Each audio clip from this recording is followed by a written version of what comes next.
Alhamdulillah wassalatu wassalamu ala Rasulillah wa ala alihi wa sahbihi wa mawalah wa la hawla wa la quwwata illa billah amma ba'd. Seusainya tadi saya menghadiri pembukaan, kemudian ke KWA Kisah, kebetulan lagi ada bimbingan perkawinan, kemudian pada zuhur ada janji di sini hari kemarin. Tadi pada zuhur itu saya menemui bersilaturahmi dengan Pak Abu Bakar. Beliau itu pernah jadi atasan saya tahun 2011 tahun 2012 ketika beliau jadi kepala Kemenak Kabupaten Cianjur. Sekarang beliau ketua STAI Al-Masriah ya. Tidak lama saya bersama-sama dengan beliau, hanya 2 tahun. Tetapi hubungan waktu itu tidak, sifat hubungannya bukan atasan bawahan, tetapi lebih sebagai sahabat dan guru. Meski sudah pensiun beliau, dan terakhir bersama-sama dengan beliau tahun 2012, sudah 10 tahun kurang lebih, tapi masih terus bersahabat dan terus berkomunikasi. Dan setelah bertemu dengan beliau, buat saya selalu ada pencerahan. Selama 2 tahun betul saya mendapatkan pencerahan dari beliau, termasuk tadi ketika kami saya kesini kami dapur, kemudian bercerita tentang air ini, tentang upah. Kata beliau, nanti ini malam tadi bisa ini ya, di-share aja nanti gitu. Saya ingin bercerita. Kata beliau, mula rekamannya ini itu dari mana? Kalau itu di Kali Tenggara mulai ada air itu. Tahun 80-an atau 90-an? 80-an. Setelah itu ya, kalau kita flashback ke belakang, prediksi Rasulullah itu kan ketika kemaksiatan sudah merajalela, maka salah satu dampaknya itu adalah mewabahnya penyakit paun gitu ya, atau mewabahnya penyakit yang tidak ada pada di masa lalu dan baru sekarang. Ini itu kan ya baru dekade sekitar berapa tahun sebelum itu lama. Jika perzinahan sudah dianggap halal oleh sebagian orang, kan para wanita lebih baik suami itu apa? Kalau berselingkuh nggak begitu ini, tetapi kalau nikah lagi kan apa ya? Ya nggak semua lah. Lebih ada salah kita pemogohan ketimbang kami dia kira-kira begitulah. Ini kan banyak yang seperti itu. Mula pertamanya itu kan setelah merebaknya LGBT ya. Sebab awalnya kan itu sumber penyakit itu dari situ. Kemudian saya kira tadi sudah dari kesehatan bagaimana menyebarnya penyakit air. Saya lebih fokus kebetulan di sini tadi 90% Pak ya. Saya juga tidak ada. Kenapa? Kesulitan ya. Saya juga jarang bertemu ya dari baik. Mohon maaf, saya sebenarnya rindu ya. Lebih saya juga kurang lebih 1 tahun lagi akan mengakhiri masa jabatan saya sebagai sebagai PNS. Sekarang saya 57 tahun ya, menginjak 58. Makanya tadi juga Pak Butuh mungkin ingat bisa ya, semuanya itu mah ayo barengan, kira-kira begitulah endingnya. Ayo nama dinas kayak pakai mah maka insyaallah sih teh. Ayo penurut kan dulu sosial awal gitu. Ya. Baik. Saya juga tidak ingin bicara PHP tentang bagaimana ke depannya. Kita lihat ada dinamikanya masih sedang terjadi dinamika. Ya belum juga nggak juga lah. Memang belum kelihatan hilalnya, masih ada perdebatan. Jadi masih di bawah ufuk belum kelihatan. Ya hanya mudah-mudahan ada harapan. Hanya itu tadi saya tidak ingin PHP lah. Mendingan nyerita pahit, tapi akhirnya amis daripada nyerita amis akhirnya pahit kan menyakitkan gitu. Cuma berehna adalah yang jelas sedang berikhtiar ya. Gitu. Ya mudah-mudahan sesuai dengan harapan, sesuai dengan ekspektasi. Ya, mungkin alhamdulillah sekarang sudah ketiga ya. Dan ini juga beberapa pas sekarang yang juga ketiga, kemudian ada beberapa yang PAW kemudian. Ya, Ya mudah-mudahan di antara Bapak juga ke depan bisa juga seperti teman-teman yang sudah gitu. Mudah-mudahan ke depan lebih baik. Hanya yang pasti dan saya yakin meski tidak jadi PTKK sekarang ini, kehidupan kan tetap saja. Alhamdulillah. Jadi kalau tidak dari kendi kan ada kendi yang lain. Saya juga merasakan itu. Dan jangan pernah berharap kita melakukan kebaikan itu akan mendapatkan dari kebaikan yang kita lakukan. Sangat terjadi dari kendi yang lain. Begitu. Ya, saya selalu tidak berharap apa yang saya lakukan langsung akan mendapatkan imbalan. Kalaupun tidak dapat imbalan, mungkin imbalan yang lain. Dan imbalan itu jangan harus selalu dipahami finansial atau material. Banyak hal-hal yang saya cari yang menarik dari Pak Amir. Beliau itu kan pernah jadi kepala Kemenang Kota Sukabumi yang hanya 7 kecamatan. Kemudian beliau jadi kepala Kemenang Cianjur 32 kecamatan. Sama saya juga ketika di Cianjur, saya 25 tahun di Cianjur ya. Jadi PNS. Angkau dendam Indonesia saya pindah ke Sukabumi. Sesungguhnya saya sudah tinggal di Sukabumi kurang lebih 5 tahun. Di tempat yang di Ganasoli Sakabung yang belum di Ganasoli sisi jalan kereta api rumah saya.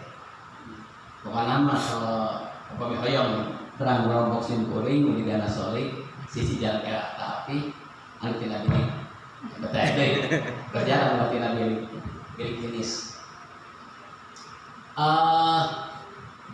Ya, saya Cianjur 32 kecamatan, Binang Suku 47 kecamatan, luas sekali. Kata Pak Abu, ketika di Sukabumi memang sedikit. Kemudian yang didapatkan juga tidak begitu banyak. Pas ke Cianjur, walaupun tidak lama 2 tahun, penggunaannya luas. Sama dengan Sukabumi, sama dengan Kabupaten Sukabumi Cianjur. Secara finansial ya, karena garapan juga banyak ya, alhamdulillah penjualannya juga banyak. Kan ketika di Sukabumi masuk sanajan saya kunjung kecamatan, cadir terusir rumah sakit. Geus di Cianjur, mau badutnya menginap ke rumah sakit ngering gitu. Jadi apa itu tadi nggak bisa diukur kesejahteraan kebahagiaan dengan ukuran finansial. Penyuruh gitu. Kita mulai berharaplah hal seperti itu. Jadi itu kan tidak harus sesuai material. Cara ayeuna we jangan pesan dengan panitia. Berenang kan laksanakeun ya tugas. Bang dia ke pulang ada ongkosan ya alhamdulillah. Iya, saya sudah lewat urusan dunia. Diserahkan mungkin yang tidak. Kebanyakan suka pikir yang beli suka minta. Pikir alhamdulillah. Datang aja di surah ada kesehatan. Beda udah 40 tahun kini ada mangsang. Ya, tapi para kalimat kini sudah masukkan hayang yang arsok. Hanya sudah tidak seperti di masa lalu, termasuk urusan dunia juga. Makanya jabatan juga sudah lagi 1 tahun mau berakhir. Saya alhamdulillah disuntar lah, mobil toga, udah toga alhamdulillah. Persoalan apa yang saya terima datang dunia relatif. Ya ini aja yang ini buat saya yang ada saja yang sudah saya bisa mensyukuri pengambilan kita mahal. Dan dunia mah betul-betul kan mudah lebih 11. Makanya Bapak juga belum tentu juga kalau ketika nanti sudah jadi ketiga akan lebih membahagiakan dari bahagia yang bahagia mas sejahtera dan sejahtera macam mikir orang kan sangat tergantung bagaimana cara kita berpikir. Orang yang tidak akan bahagia atau orang yang selalu membandingkan dirinya dengan orang lain, ya kan? Kata saya terang bandingkan pemajikan saja pemajikan batu. Sebab coba Abu tema sanajan gelis ge bisa ditumpahkan. Mending kumpul di imam ayah syukuri dan nikmati itu saja. Ya sekarang sekali saya tidak naon gitu. Tapi kalau betul yang cukup gitu. Kamu udah ngomongin apa pemajikan kamu? Diomongin. Baik, kita masuk saja ya. Jadi begitu saya ingin menekankan seperti dalam pembukaan sudah sosialisasi saya kira ya para paik di kecamatan masing-masing menyikapi tentang kerja itu. Sekarang ini kan ada 12 ya bidang. Di antaranya adalah ini mengenai air ya penanggulan air. Kemudian sekarang itu ada biro moderasi beragama juga. Ada 12 lah ya, ada 12 itu. Menanyakan apa 12 saya takut apa. Sebab menanyakan saya kok ini 12. Nah, baik ini tujuan perkawinan seperti itu ya. Sakinah, mawaddah, warahmah. endingnya seperti bahagia dan kekal berdasarkan Tuhan Yang Maha Esa. Lanjut. Latar belakangnya, nah ini kita masuk ke lebih spesifik di sini. AIDS merupakan penyakit menular dan mematikan yang belum ada obatnya. Betul nggak? Betul. Iya, hanya meminimalisir saja kan obat-obat belum ada. Kemudian epidemi HIV yang mengancam kesehatan dan kehidupan generasi terus bangsa. Sehingga jelaskan sebab kekebalan tubuh daya tahan tubuh semakin lemah ya orang yang terkena. Kemudian membahayakan perkembangan sosial dan ekonomi serta keamanan negara. Perlu upaya pengendalian dan pencegahan. Jadi tugas upaya itu antara melakukan pengendalian dan pencegahan dengan melibatkan berbagai pihak serta dengan memobilisasi sumber daya yang intensif di seluruh lapisan masyarakat. Yang antara lain yang melibatkan tokoh agama. Jadi secara formal bagaimanapun Pak ini adalah tokoh agama di tempat tugasnya masing-masing. Bahkan posisi untuk dikau apa dengan PTGN sesungguhnya kedudukannya lebih secara yuridis itu ada SK-nya. Kalau PTGN ada surat perjanjian belum bisa dilaksanakan sekarang. Sebab kalau nanti ada PTGN itu bukan per desa lagi tapi per kecamatan. Untuk di kecamatan-kecamatan yang tidak ada penghulunya atau tenaga kurang. Dan PTGN itu juga sekarang ada regulasinya harus S1, kemudian bukan sarjana pendidikan, juga kan ada kualifikasinya yang mungkin juga kalau pengadaan sangat terbatas juga. Sekarang beradaan PTGN ini menjadi surat tugas dari desa karena memang regulasi tidak ada, sedangkan bahkan di SK kan ada SK gitu. Ya kalau yang berangkat ya alhamdulillah. Kemudian penanggulangan dan pencegahan HIV atau AIDS merupakan upaya penting dan merupakan program yang dilaksanakan dalam jangka panjang dan dilaksanakan secara terkoordinir. Lanjut ke latar belakangnya berikutnya. HIV atau AIDS sebagian besar disebabkan karena perilaku yang menyimpang dari ajaran agama ya, dan nilai-nilai moral keagamaan. Penyebab utama masalah HIV/AIDS lebih disebabkan perilaku manusia. Maka upaya pencegahan secara dini melalui jalur agama atau pendidikan agama merupakan langkah yang strategis. Di sini peran Ustaz.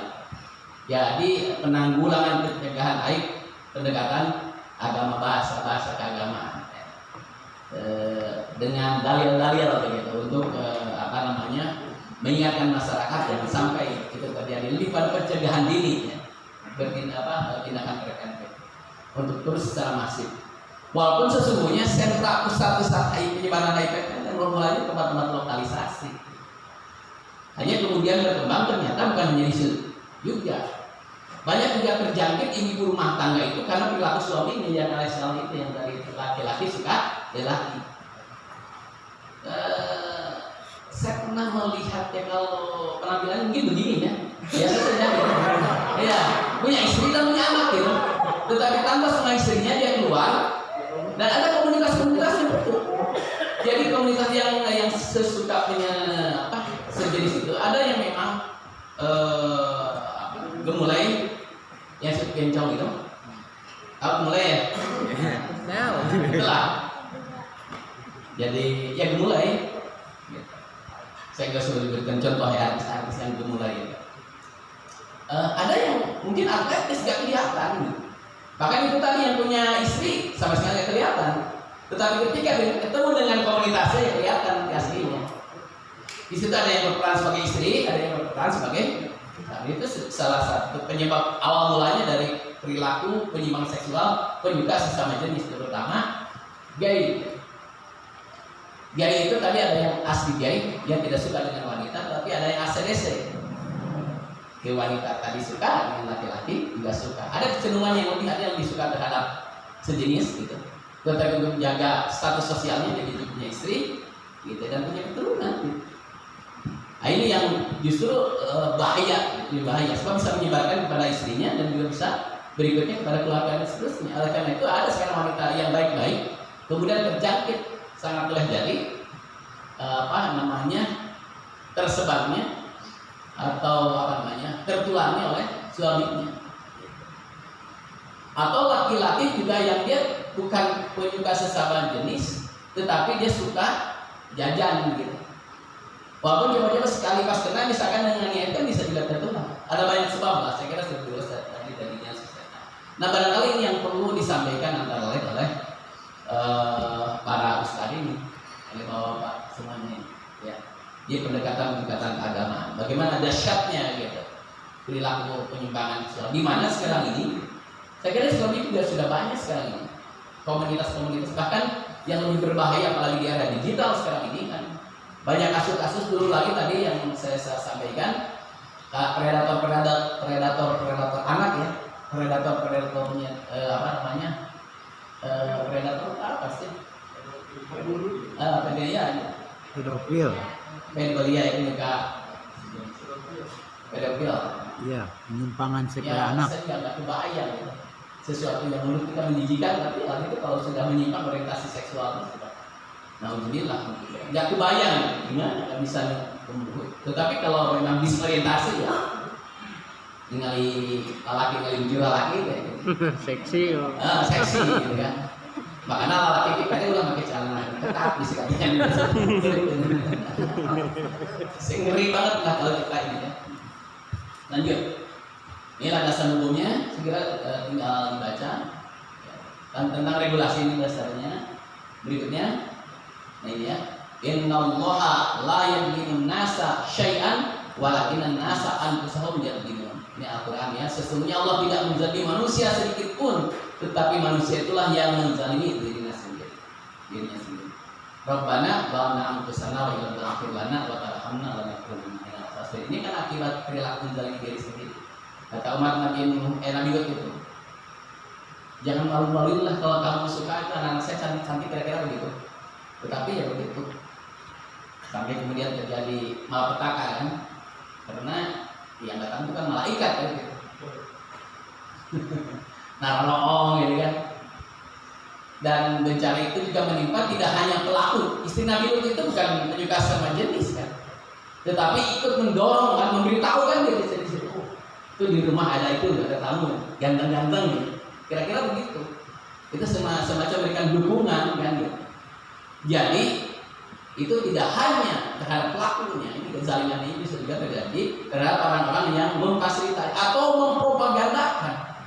Sekarang kan ada ya orang-orang, bahkan orang yang dianggap yang ngerti, dianggap sebagai yang ngerti agama juga terkesan demi humanisme, demi hak asasi manusia, gitu kan?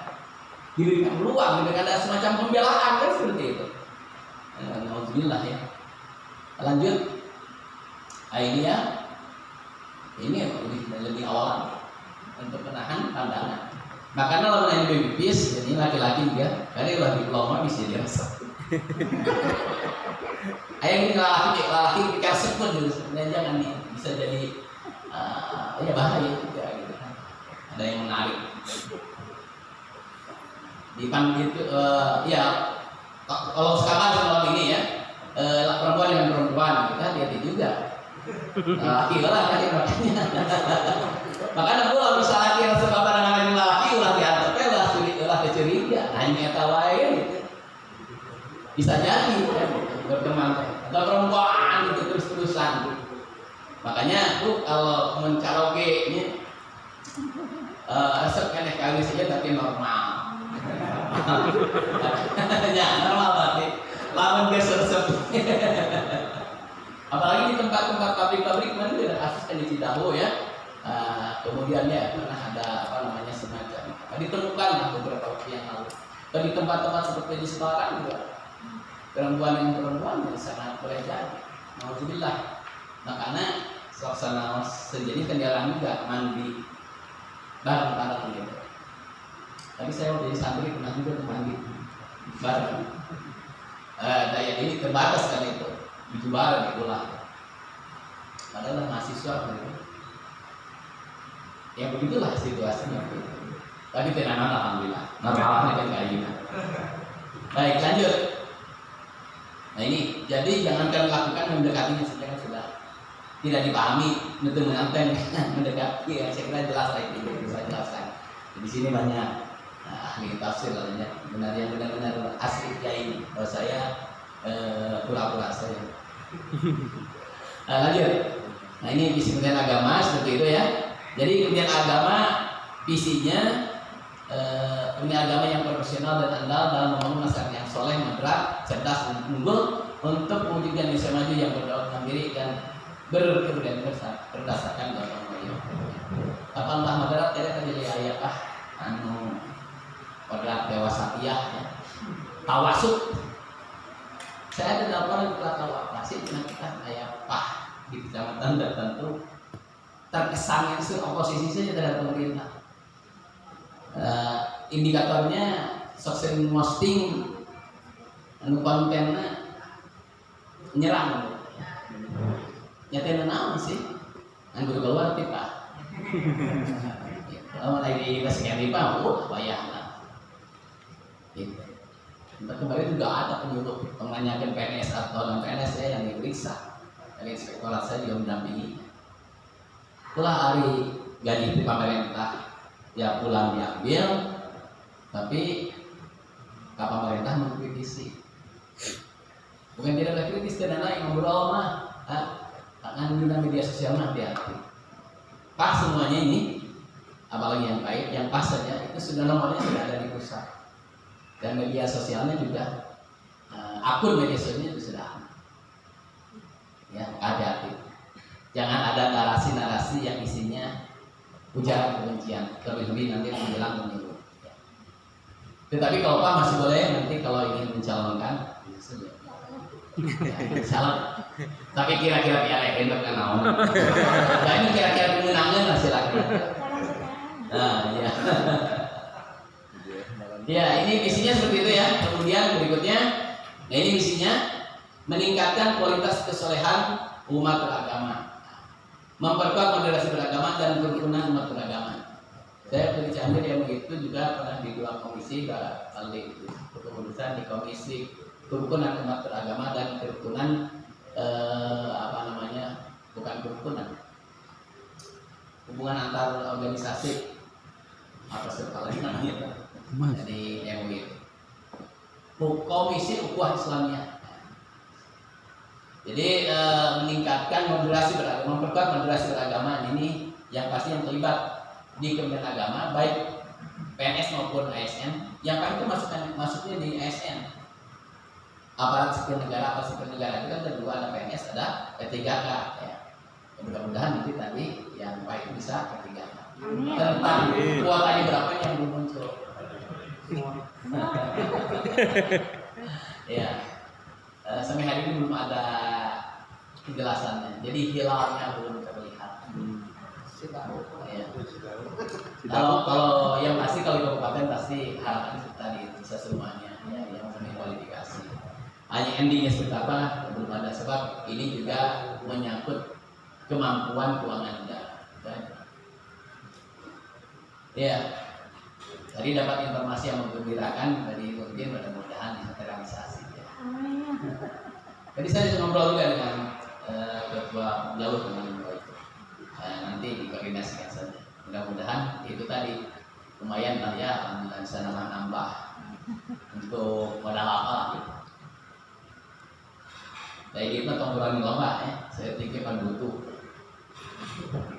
Dan menggembirakan tongkrongan boga duit kayak mereka alhamdulillah kan gitu.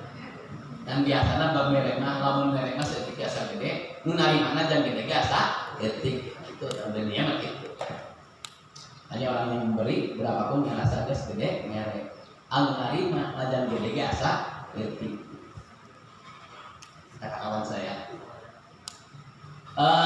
itu seperti itu ya. Ada berapa ini misi Kementerian Agama itu. Berikutnya jadi ada 6 misi itu. Nah, sesuai dengan misi Kementerian Agama untuk mewujudkan masyarakat Indonesia yang taat beragama, rukun, cerdas dan sejahtera lahir dan batin dalam rangka mewujudkan Indonesia yang berdaulat, mandiri dan berkepribadian berlandaskan gotong royong, disertai salah satu misinya adalah meningkatkan pemahaman dan pengamalan ajaran agama memenuhi peran strategis dalam pencegahan itu. Nah, konkretnya pencegahan ini yang dapat Kementerian Agama di tingkat bawah itu adalah garda terdepan itu adalah para penyuluh agama yang tergabung dalam UPAK. Jadi lamun di Kabupaten Sukabumi airnya yang terjangkit HIV terus meningkat gitu, maka mau saya ceritanya di akhirat saya sudah sampaikan Anda karena katakan bagi saudara ya, berarti laporan itu harus lebih ditingkatkan, harus lebih masif ya. Terutama itu tadi di mana sih pusat-pusat ya? Nah salah satunya yang diantisipasi sekarang ini juga di kalangan anak muda juga banyak juga kan, mulai anak-anak makanya sudah datang juga ke pusat-pusat pendidikan, ya, sekolah, pesantren untuk memberikan pengetahuan, terutama dalam yang menyangkut kesehatan seksual juga menjadi penting memberikan pengetahuan. Di samping juga secara bersama-sama sekarang ini Pak juga diberi tugas di tingkat kecamatan itu bersama-sama dengan gawai yaitu pencegahan stunting. Jadi ini secara paralel. Itu sasarannya anak-anak muda. Stunting itu usia terutama usia brun ya, bimbingan dan remaja usia nikah yang di usianya di atas 15 tahun. Kalau brus itu anak sekolah, kalau brun itu usia nikah. Nah sekarang yang banyak terkenal juga kasus-kasus pelecehan seksual itu anak sekolah. Ini oleh karena itu maka perlu ada upaya-upaya pencegahan dini melalui edukasi yang salah satu tugasnya dibebankan kepada orang. Oke, berlanjut. Ini kelas strategi pendidikan di masa Islam seperti ini, memperkuat fungsi kawan dengan masyarakat, revitalisasi suscatin yang menjadi bimbingan perkawinan, telah nikah bagi calon pengantin dan remaja usia nikah dimulai sejak tahun 2017 ini ya. Seperti ini, kemudian mengoptimalkan peran penyuluh agama Islam, PNS dan non PNS, tokoh masyarakat serta tokoh agama dalam pembinaan akhlak keluarga dalam pencegahan mafia serta IP dan AIDS. Peran kerja agama, oleh karena itu lebih dibebankan sekarang ini di garda paling depan itu para paik dan pah. Seperti itu. Kemudian melakukan pembinaan kepada lembaga perkawinan, keluarga SDM serta ormas keagama. Nah kalau itu bisa juga secara paralel bagi bapak yang aktif di lembaga keagamaan, bagi ormas keagamaan juga bisa bekerja sama dalam rangka pencegahan ini. Demikian juga yang di MUI di kecamatan. Sebab saya tahu juga para penyuluh agama honorer ini di kecamatannya kan banyak juga yang aktif ya. Ada yang di DMI, ada yang di MWC ya. Ada yang tadi seperti Dansan atau di Ansor atau di lembaga agama lainnya.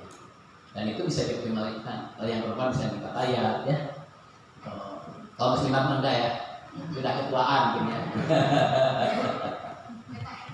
Ada BKMT ya betul. MUI ya, ada BKMT, ada BKMM ini sekarang. Yang punya MUI. MTM. Apa? MTM. Itu MTM. Saking banyaknya sih ya situlah mengoptimalkan, memberdayakan organisasi-organisasi keagamaan yang ada, bisa menjalin hubungan kerjasama.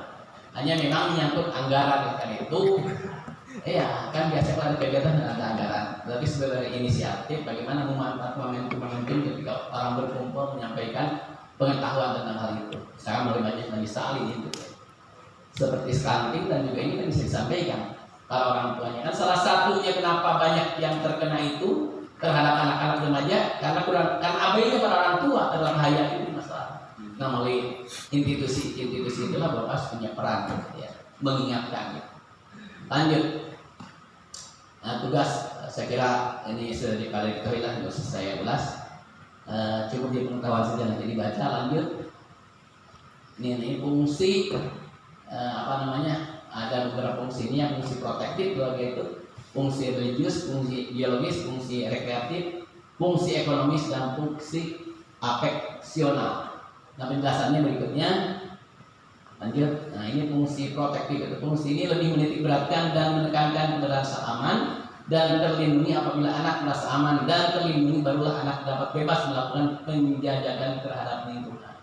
Jadi harus diproteksi, tapi jangan terlalu protektif juga. Protektif dalam pengertian kalau bahasa Sundanya kamu gak ulahnya dulu. Jadi mulai diberdayakan, diberikan kebebasan, tentu saja tetap dalam pengawasan. Protektif dilindungi dari hal-hal yang membahayakan, termasuk pengetahuan bagaimana anak-anak kita jangan sampai menjadi korban bullying ya, atau perundungan ya, atau korban kenapa sampai terkena misalkan nafsa, kenapa sampai kemudian tertular HIV dan seterusnya. Itu yang harus berikan pengetahuan itu, upaya-upaya preventif jangan sampai ada di antara keluarga kita apalagi atau di masyarakat yang terkena seperti itu. Nah salah satu upaya yang dilakukan di sini peran agama dan juga ada peran bawah. Ini protektif ya, melindungi keluarga. Kemudian Fungsi afeksional, maksudnya apa? Fungsi afeksi adalah adanya hubungan sosial yang penuh dengan kemesraan dan afeksi. Anak biasanya mempunyai kepekaan tersendiri akan iklim emosional yang terdapat dalam keluarga, kehangatan yang terpenting bagi perkembangan anak. Atau lebih ini tuh apalagi yang keluarganya dua-duanya sebagai pegawai ya, jangan sampai kemudian tingkatkan kualitasnya berarti kualitas pertemuannya. Sesungguhnya kuantitas juga perlu, tetapi bagaimanapun dengan waktu yang tersisa kualitas lebih ditingkatkan. Jangan sampai kemudian juga orang tua abai. Kan sekarang saya lihat anak-anak di bawah 5 tahun saja udah tuh mencari PBB HP nyampe gitu ya. Banyak anak-anak yang ya, sudah kecanduan gadget ya, kecanduan HP. Makanya anak-anak sekarang banyak yang sudah dewasa sebelum waktunya. Saya mulai lihat pernah lah gitu ya, terus setelah punya anak gitu, melihat yang belum waktunya gitu. Sekarang SMP sudah tahu gitu. Ini kan keprihatinan kita, sudah punya pengetahuan tentang hal-hal yang mesti belum waktunya untuk diketahui, dan itu berbahaya. Oleh karena itu bagaimana bisa nyaman berikan pengetahuan tentang hal itu ya. Kehangatan dalam rumah tangga itu akan sangat berbeda keluarga yang juga dibesarkan dalam lingkungan yang orang tuanya yang sering konflik, itu kan berpengaruh kan terhadap, sehingga dia mencari ini penting diperhatikan. Jadi dalam pasya berapa lu dalam pasya ya. Berikutnya sehingga tidak hangat menjadi keluarga. Nah ini fungsi religius ya. Jadi keluarga berkewajiban memperkenalkan dan mengajak anak serta keluarga pada kehidupan beragama. Ini sesuatu yang tidak bisa tidak ya. Sehingga melalui pengenalan ini diharapkan keluarga dapat mendidik anak serta anggotanya menjadi manusia yang beragama sesuai dengan keyakinan keluarga tersebut. Fungsi religius berikutnya itu saya lanjut. Padahal ada ini sebelumnya. Dan jelas buka peraturan aja. Fungsi ekonomis, fungsi keluarga ini meliputi pencarian nafkah, perencanaan dan pembelajarannya, pasangannya dilakukan oleh dan untuk semua anggota keluarga sehingga akan menambah saling mengerti, solidaritas tanggung jawab bersama. Ini lebih pada terpenuhnya kebutuhan. Lanjut, fungsi rekreatif, ya, healing misalnya ya. Dong di mahwai dari jodoh jadi kudu ada lah sebulan sekali atau seminggu sekali waktu itu bersama. Jadi suasana keluarga yang tentram dan damai diperlukan guna membalikan tenaga yang telah dikeluarkan dalam kehidupan sehari-hari. Jadi rekreatif itu mencari suasana. Sekarang kan enak kita lihat ya ikan, air kan beda suasananya. Yang senang-senang lah, yang menyejukkan mata ya, cuci mata. Ini sih cuci mata ya kan. Selama ini kan cuci mata itu suka diterjemahkan pada hal yang jadi ya cuci mata hal yang positif, kita lihat alam, ingat penciptanya, kembali bertulis alhamdulillah, ciptaan Allah disebut subhanallah, astagfirullah. Ayo mudah oke jawaban begini. Jadi perlu jalan-jalan ya. Ini rekreatif. Berikutnya adalah fungsi biologis. Sekian jelas ya. Jadi berhubungan dengan pemenuhan kebutuhan biologis keluarga. Di antaranya kebutuhan seksual ya. Kalau yang sudah berkeluarga, kemudian kebutuhan ini berhubungan dengan pengembangan keturunan atau keinginan untuk mendapatkan keturunan. Selain itu juga yang termasuk dalam fungsi biologis ini yaitu perlindungan fisik seperti kesehatan jasmani dan kebutuhan jasmani, yaitu dengan terpenuhnya kebutuhan sandang, pangan dan papan akan memperoleh kepada jasmani setiap anggota keluarga. Ini penting dia mendapat perhatian dan fungsi-fungsi keluarga itu fungsi biologis, termasuk kalau terhadap anak-anak. Sekiranya juga ada fungsi-fungsi pengenalan juga ya, alat-alat reproduksi dikenalkan, tentu saja dengan pendekatan yang edukatif. Ya. Kalau biologis tadi ya, supaya ustadznya itu ngaco, tidak melakukan tindakan pelecehan, maka harus dipenuhi ibunya. Sebab itu pengalaman kamu hiburnya Sabtu Minggu kan waktu kegiatan. Saya suka bersemangat kalau sudah begitu. Jadi pamajikan disuruh kita ada kesalahan tek bersih, mantuan ya gitu ya. Baik, ya bisa sapu gitu kan. Mantuan isi lah tidak begitu. Tapi lah bentuk salah besar ya. Kata ingin sama ya laki-laki mah gitu ya itu. Jadi menah hidang gitu kan. Anak pikir kudu hidang menaik pangabut unakan.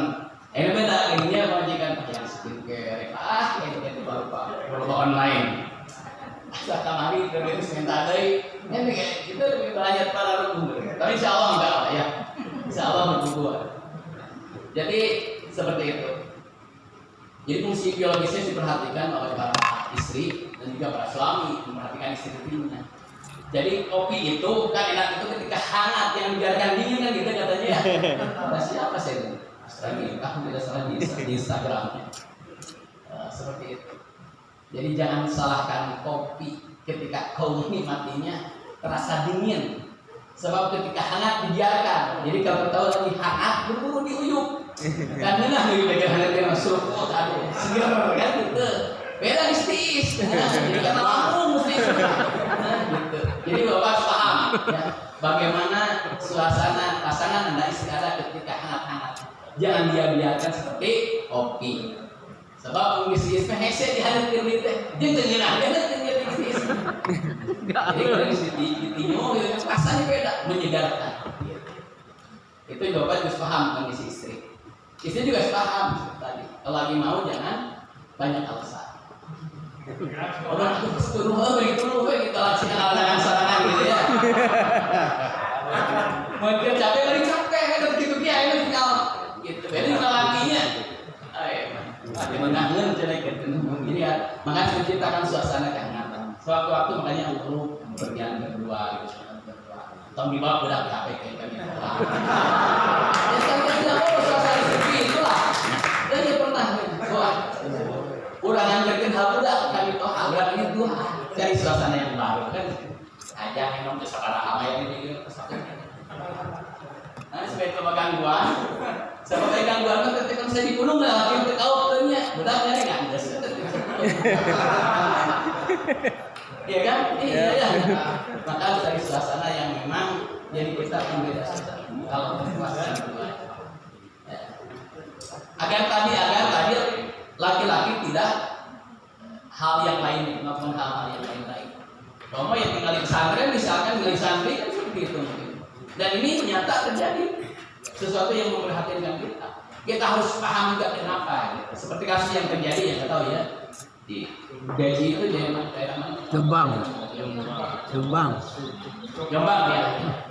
Ya kita mudah-mudahan lah. Saya juga nggak tahu bersama karena konflik keluarga gitu. Konon katanya ada konflik keluarga, persaingan ya. Hanya kemudian menjadi masalah itu. Saya juga nggak tahu situasi seperti ini. Kadang-kadang kita juga ketika informasi kita itu apa dalam apa ini informasi itu begitu luas. Tetapi ada fakta yang tidak bisa terhindarkan. Akhir-akhir ini banyak kasus-kasus terjadi. Kemarin kan terjadi di lingkungan yang disebut dengan boarding school dan organisasi terjadi di sana. Jadi semua lembaga institusi pendidikan saat ini terjadi dimanapun dan kita juga jangan merasa kita menolak nggak mungkin gitu kan. Oleh karena perlu juga dilakukan langkah antisipatif. Jangan sampai kemudian itu terjadi gitu ya. Makanya orang itu udah ngerasa ada saya mau buat iman misalnya iman ingin kita kasih jaga jangan sampai melakukan hal itu. Oleh karena itu harus senantiasa kita beristiadah kepada Allah. Jangan merasa gitu. Oke, lanjutnya. Nah, bagaimana keluarga mencegah penyimpangan seksual? Jam berapa sekarang? Jam 2. Oke, sebentar lagi. Bagaimana keluarga mencegah penyimpangan seksual? Lanjut.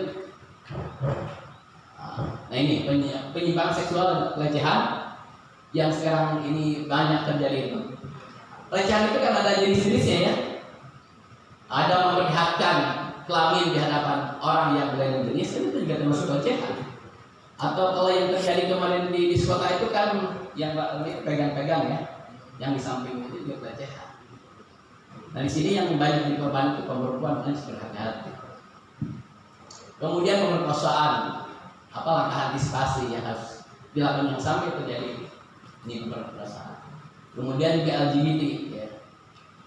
Saya juga lihat di sini di Google ya, yang lagi ramai itu sekarang itu berita tentang si Lucin Taluna itu nama asal mulanya Muhammad Fatah ya. Sekarang dia lagi operasi apa itu?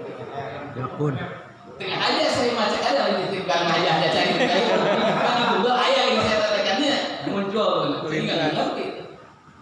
Muncul chat di Instagram ya, mutahasil tidak tahu tiba-tiba muncul hal yang aneh-aneh gitu. Notifikasinya aktif. Sore pemajikan majalah kurang gitu kan. Di Naga kadang-kadang nggak muncul ya, jawaban ini juga. Nah, LGBT apa namanya?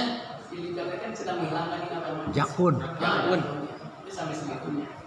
Akibat itu banyak hal yang kemudian harus dia merubah dirinya dari mulai payudara, kemudian kelaminnya sampai menghilangkan ini. Tapi tetap beda. Jadi asal komunion laki-laki seperti si Garcia itu tetap dikuburkan sebagai laki-laki, dan dia laki-laki walaupun sudah berubah bentuk. Nah jadi ini LGBT juga salah satu penyebab ya, penyebaran HIV itu melalui LGBT.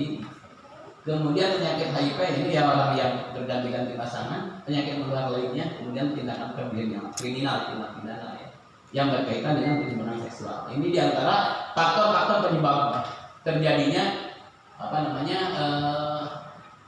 HIV itu. Kalau penyakit kelamin tadi itu kan di tempat-tempat pelacuran ya, atau orang yang suka mendatangi tempat-tempat seperti itu.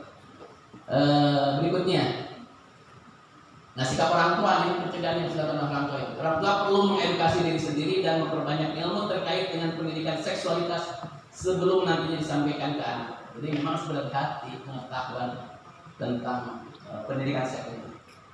Kemudian yang kedua, pendidikan seksualitas juga harus diberikan sesuai dengan usia anak. Orang tua bisa memulainya dengan mengajarkan kepada anak tentang penamaan kelamin laki-laki maupun wanita. Ini harus menggunakan nama ilmiah. Selain itu juga mengajarkan anak tentang privasi tubuhnya juga penting dilakukan, pengenalan organ tubuh.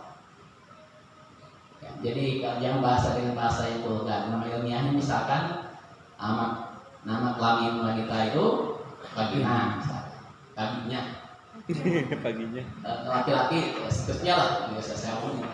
Bapak ibu sudah paham. Ini perlu diedukasi, dikenalkan. Jadi misalnya anak perempuan awas kalau ada laki-laki yang memegang bagian ini jangan bagian lima itu enak, kasih tahu. Ya, dan sebaliknya juga laki-laki misalkan kalau itu jangan diam, ini edukasi sejak awal, jangan sampai. Berikutnya, nah ini, yang ketiganya sebagai orang tua penting untuk mengupayakan dan mengedukasi hal-hal yang berhubungan dengan kelamin dan organ tubuh lain, guna meminimalkan potensi kekerasan seksual yang terjadi. Nah ini sejak dini ya, ini perlu pengetahuan seperti ini. Silakan yang keempat dibaca dan ada panjang. Lanjut. Nah udah selesai. Jadi itu paham ya, silakan mudah-mudahan paham lah. Sebelum saya mengakhiri, barangkali ada yang bertanya? Tidak ada. Terima kasih. Sudah ada kan? Atau silakan yang berdatang lagi. Assalamualaikum warahmatullahi wabarakatuh.